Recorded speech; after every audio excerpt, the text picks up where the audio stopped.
All right, so here are the notes for rational functions intercepts. So this is how you find the x and y intercepts for rational functions.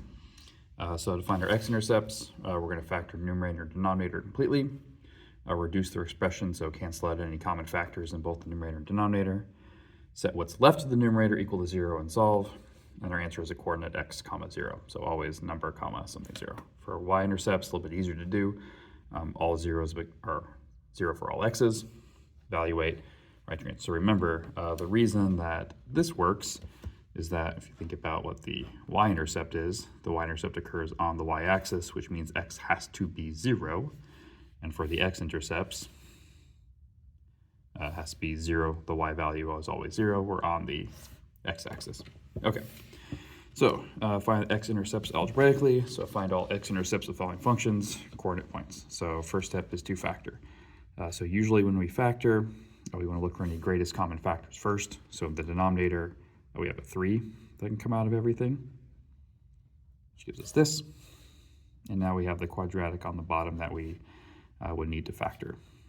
So two numbers that multiply to 8 and add to 9, be positive 1 and positive 8. So the x plus 1s could cancel. 1 over 3 x plus 8.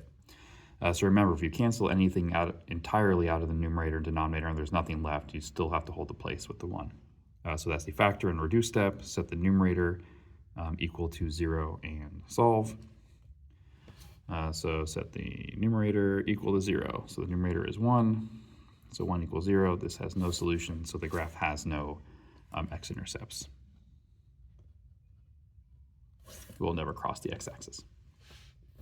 All right, so for this one, we've got quadratics on both top and bottom. So this is going to factor as x plus 9, x minus 9. It's a difference of squares. Two numbers that multiply to negative 81 and add to 0 because there is no x term. On the bottom, we have a greatest common factor. We can take an x out of both.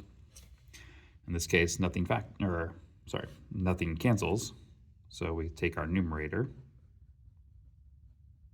equal to 0 and solve. So since this is factored, we take each factor separately equal to 0.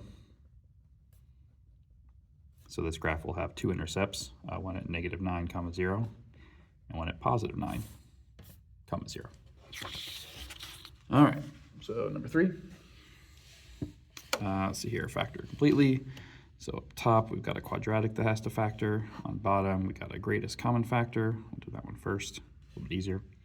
So up top, I need two numbers that multiply to negative 42 and add to negative 1. That is negative 7 and positive 6. So the x plus 6 can cancel. So we have x minus 7 over 3. So take whatever your numerator is, equal to 0, and solve. So 7 comma 0. All right, so y-intercepts, a little bit easier. All x's become 0, and then we reduce.